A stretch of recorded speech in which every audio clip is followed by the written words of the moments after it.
반갑습니다. 요즘 AI 시대, 골드러시라고 하죠. 모두가 금을 캐려고 뛰어들 때 사실 가장 확실하게 돈 버는 사람들은 따로 있습니다. 바로 금 캐는데 필요한 곡괭이와 삽을 파는 사람들이죠. 오늘 이 반도체 업계에서 바로 그 곡괭이와 삽을 만드는 핵심 기업 테스에 대해 아주 탈탈 털어보겠습니다. 자, 그럼 이 기업의 진짜 가치가 어디에 숨어 있는지 한번 같이 찾아가 볼까요? 오늘 우리가 살펴볼 순서입니다. 먼저 지금 왜 반도체 골드러시인지, 그리고 테스가 여기서 도대체 어떤 삽을 만들고 있는지부터 시작할 겁니다. 그 다음엔 이 삽이 과연 얼마나 잘 팔릴지 진짜 숫자로 확인해 보고요. 마지막으로 혹시 모를 위험은 없는지까지 아주 꼼꼼하게 체크해 보겠습니다. 모든 이야기의 시작점은 바로 여기입니다. 지금 반도체 시장은요, AI라는 어마어마한 금광이 터진 그야말로 골드러시 한복판에 있다고 보시면 됩니다. AI, 빅데이터, 자율주행 이런 기술들이 막 세상을 바꾸고 있잖아요.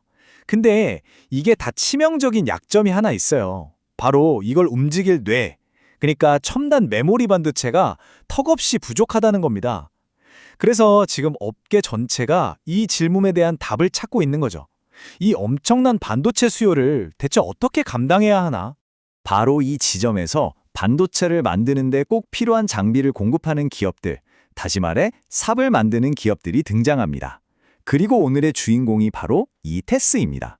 테스는 2002년에 설립된 아주 단단한 우리나라 기업입니다. 여기 보시면 아시겠지만 이 회사가 반도체 생태계의 정말 심장부에 있다는 걸 알 수 있어요. 텅 빈 실리콘 웨이퍼에 회로를 새겨 넣는 전공정 장비를 만들어서 삼성전자와 SK하이닉스 같은 세계적인 기업들에게 납품하고 있죠. 그러니까 사실상 대한민국 반도체 심장을 뛰게 하는 핵심 부품을 만드는 회사, 이 정도로 볼 수 있겠습니다. 테스의 첫 번째 비밀병기는 바로 PECVD라는 장비입니다. 이름이 좀 어렵죠? 근데 원리는 생각보다 간단해요.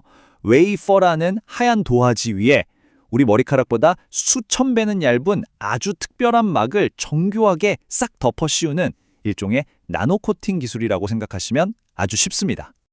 그리고 두 번째 부기가 바로 드라이 에칭, 우리말로는 건식 식각입니다. 자, 코팅을 했으면 이제 뭘 해야 할까요? 네, 조각을 해야죠. 이건 특수한 가스를 이용해서 웨이퍼를 정밀하게 깎아내고 눈에도 보이지 않는 미세 회로를 새기는 나노 조각 기술이에요. 결국 이 코팅과 조각 기술, 이 두 가지가 테스의 핵심 경쟁력이자 밥줄인 셈입니다. 자, 그렇다면 지금 이 시점에서 왜 우리가 테스를 주목해야 할까요? 그 해답은 바로 회사를 이끄는 두 개의 강력한 성장 엔진에 있습니다. 첫 번째 엔진은 D램입니다. AI가 점점 더 똑똑해지려면 D램이 훨씬 더 많이 필요하거든요. 이 엄청난 수요를 맞추려고 2027년에는 반도체 공장 증설 규모가 2026년보다 최대 2배까지 늘어날 전망입니다. 자, 공장을 2배로 짓는다? 그 안에 들어갈 테스의 장비 수요도 당연히 폭발적으로 늘어난다는 얘기죠. 근데 여기서 진짜 중요한 포인트가 나옵니다. D램 투자도 물론 너무 좋죠. 하지만 테스에게는 낸드 투자가 그야말로 진짜 대박입니다. 왜냐? 낸드형으로 들어가는 장비가 훨씬 더 비싸고 수익성도 좋거든요. 똑같이 100억을 투자받아도 낸드 쪽에서 들어오는 주문이 D램보다 1.5배나 더 많은 돈을 벌어다 준다는 뜻입니다. 근데 테스는 현재에만 만족하는 회사가 아닙니다. 미래 먹거리도 아주 착실하게 준비하고 있어요. 초고성능 AI 반도체 필수품인 HBM을 위한 차세대 하이브리드 본딩 기술을 개발하고 있고요. CXL이라는 새로운 데이터 고속도로 시장, 그리고 전기차에 꼭 필요한 전력 반도체 시장까지 진출하고 있습니다. 한마디로 미래 반도체 시장의 핵심 플레이어가 되겠다는 야심을 보여주는 거죠. 자, 그럼 지금까지의 성장 스토리가 그냥 희망 회로가 아니라 실제 숫자로 어떻게 증명되고 있는지 직접 한번 확인해 보겠습니다. 말보다 더 확실한 건 역시 숫자 아니겠습니까? 이 표를 한번 보세요. SK하이닉스, 삼성전자, 이름만 들어도 든든한 고객사들로부터 485억 원, 265억 원 이렇게 수백억 원짜리 주문이 계속해서 들어오고 있습니다. 이건 회사 계좌에 돈이 쌓이는 소리가 들리는 것 같네요. 그리고 이렇게 쌓인 주문들이 모여서 어떤 그림을 만들어낼까요? 바로 이 차트입니다. 좀 복잡해 보일 수 있는데 핵심은 아주 간단해요. 오른쪽 아래 막대 그래프만 한번 보세요. 회색 막대, 즉 영업이익이 꾸준히 그리고 아주 가파르게 성장하는 게 보이시죠? 이게 바로 시장이 테슬의 미래를 얼마나 긍정적으로 보고 있는지 보여주는 명백한 증거입니다. 그리고 그 성장의 정점을 보여주는 숫자가 바로 이겁니다. 5,190억 원. 이게 바로 2027년 예상 매출액입니다. 지금보다 훨씬 더 큰 회사로 성장할 거라는 시장의 아주 강력한 시그널인 거죠. 하지만 투자에 있어서 장밋빛 전망만 볼 수는 없겠죠. 균형 잡힌 시각을 위해서 이런 전망에 찬물을 끼얹을 수 있는 잠재적인 리스크도 반드시 짚고 넘어가야 합니다.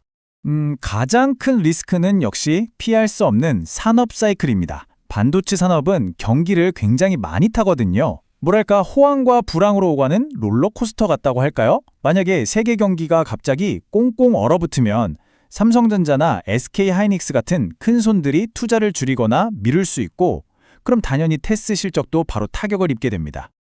자, 그럼 이제 모든 조각들을 다 맞춰봅시다. 이 거대한 AI 골드러시 속에서 테스는 과연 어떤 그림을 완성하게 될까요? 이제 시장은 테스를 더 이상 그냥 단순한 메모리 장비 회사로 보지 않습니다. 한 언론에서 표현한 것처럼 HBM과 차세대 패키징의 핵심 소재와 장비를 만드는 기업, 그러니까 미래 기술을 가능하게 하는 조력자로 그 위상을 다시 평가하고 있는 거죠. 자, 그럼 최종 정리 한번 해보겠습니다. 첫째, 삼성과 하이닉스라는 아주 든든한 고객사를 꽉 잡고 있고요. 둘째, D램과 낸드 양쪽에서 터져나오는 투자의 수혜를 직접적으로 받습니다. 셋째, 하이브리드 본딩 같은 신기술로 미래까지 대비하고 있습니다. 그리고 마지막으로 이 모든 장점에도 불구하고 아직 주가는 다른 경쟁사들보다 저평가되어 있다는 분석이 많습니다. 이 모든 이야기가 우리에게 마지막 질문 하나를 던집니다.